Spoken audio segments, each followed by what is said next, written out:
അസ്സലാമു അലൈക്കും വറഹ്മത്തുള്ളാഹി വബറകാതുഹു. തജ്വീദുൽ ഖുർആനിലെ 8ാമത്തെ പാഠം അത്തഫ്ഹീം വ തർഖീഖ്. തഫ്ഹീമും തർഖീഖും.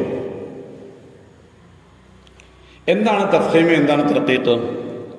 തഫ്ഹീം എന്ന് പറഞ്ഞാൽ വായ നിറച്ച് തടുപ്പിച്ച് അക്ഷരം ഉച്ചരിക്കുന്നതിനാണ് തഫ്ഹീം എന്ന് പറയുന്നത്. അപ്പോൾ സ്വാഭാവികമായിട്ടും തർഖീഖ് എന്താണെന്ന് മനസ്സിലാവും. നേർപ്പിച്ചുച്ചരിക്കുന്നതിനാണ്. ഒന്ന് പാഠം വായിച്ചു നോക്കാം. خلق الإنسان من صلصال كالفخار. അവിടെ പുസ്തകം ഓതിയെടുത്ത് ഖലഖ ഖലഖ ഖ എന്നത് വായ നിറച്ച് തടുപ്പിച്ചിട്ടാണ് ഉസ്താദ് ഇത്. എന്നാൽ ല ഖലഖ ല ല ല അത് നേർപ്പിച്ചാണ്. ഖലഖ ഖാഫ് അങ്ങനെ തന്നെയാണ്. ഇൻസാന അതെല്ലാം നേർപ്പിച്ചിട്ടാണ് ഓതിയത്. മിൻ സ്വൽസാലിൻ മിൻ സ്വൽസാലിൻ സ്വ രണ്ടാമത്തെ സ്വ രണ്ടും തടുപ്പിച്ചിട്ടാണ് ഉസ്താദ് ഓതിയത്. ലാമോ ലാമ് നേർപ്പിച്ചിട്ടും കൽ ഫഖാർ കൽ ഫഖാർ അവിടെ ഖാഫ് ഖാ മാത്രം അവിടെ ഖാ മാത്രം എന്ത് ചെയ്തു? തടുപ്പിച്ചോതി. ഒന്ന് നോക്കാം. മുകളിൽ കൊടുത്ത ആയത്തിൽ ഖ ഖ സ്വ നിങ്ങൾ ശ്രദ്ധിച്ചില്ലേ? ഇവയെല്ലാം വായ നിറച്ചാണല്ലോ നാം പറഞ്ഞത്. ഇങ്ങനെ വായ നിറയെ ശബ്ദമുണ്ടാകും വിധം അക്ഷരത്തെ തടുപ്പിച്ച് ഉച്ചരിക്കുന്നതിനാണ് തഫ്ഹീം എന്ന് പറയുന്നത്. അക്ഷരത്തെ നേർപ്പിച്ചുച്ചരിക്കുന്നതിന് തർഖീഖ് എന്നും പറയുന്നു. എന്തുകൊണ്ടാണ് തഫ്ഹീമും തർഖീഖും ഉണ്ടാകുന്നത്? നാവിന്റെ മുരട് അണ്ണാക്കിലേക്ക് ഉയർത്തുന്നത് കൊണ്ട് തഫ്ഹീമും താഴ്ത്തുന്നത് കൊണ്ട് തർഖീഖും ഉണ്ടാകുന്നു. ഇസ്തിഅലാഹിന്റെ അക്ഷരങ്ങളായ ഹുസ്സുൽ എന്നീ 7 അക്ഷരങ്ങളെ എല്ലാ സമയത്തും തഫ്ഹീം ചെയ്യേണ്ടതാണ്. സ്വ സി സു അസ് ഹ ഹി ഹു അഹ്.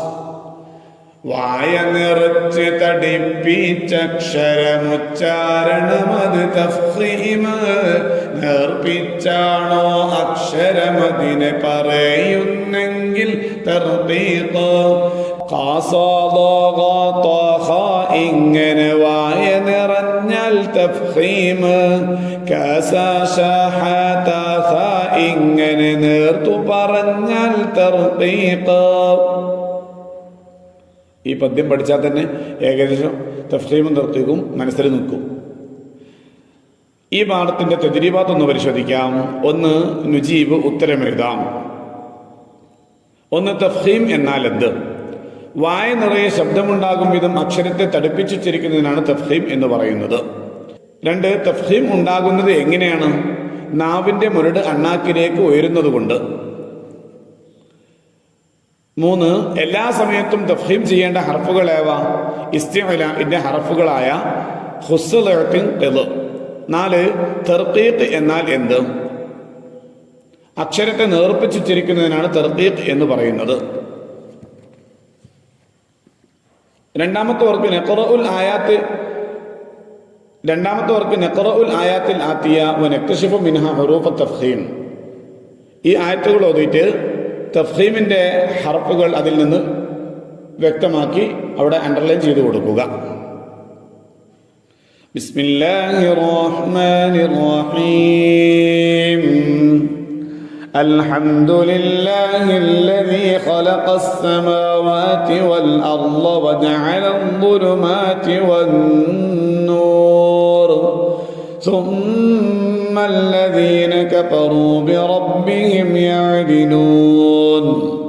هو الذي خلقكم من طين ثم قضى أجلا وأجل مسمى عنده ثم أنتم تمترون. وهو الله في السماوات وفي الأرض يعلم سركم وجهركم ويعلم ما تكسبون.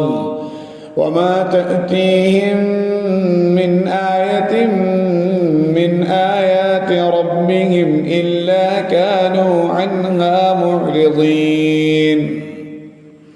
صدق الله العلي العظيم. ഇതിൽ നിന്ന് തഫ്ഹീമിന്റെ അക്ഷരങ്ങൾ വേർതിരിച്ച് ഇവിടെ എഴുതി കൊടുക്കുക. അടുത്തവർക്ക് തഖ്സീസ്. ഒന്ന്, നഖ്റഉ സൂറത്ത് ഇബ്രാഹിം മഅ മുറാഅത്തി തഫ്ഹീം, തഫ്ഹീം പരിഗണിച്ചുകൊണ്ട് സൂറത്ത് ഇബ്രാഹിം ഒന്ന് പാരായണം ചെയ്യാനാണ്. അസ്സലാമു അലൈക്കും വറഹ്മത്തുള്ളാഹി വബറകാതുഹു.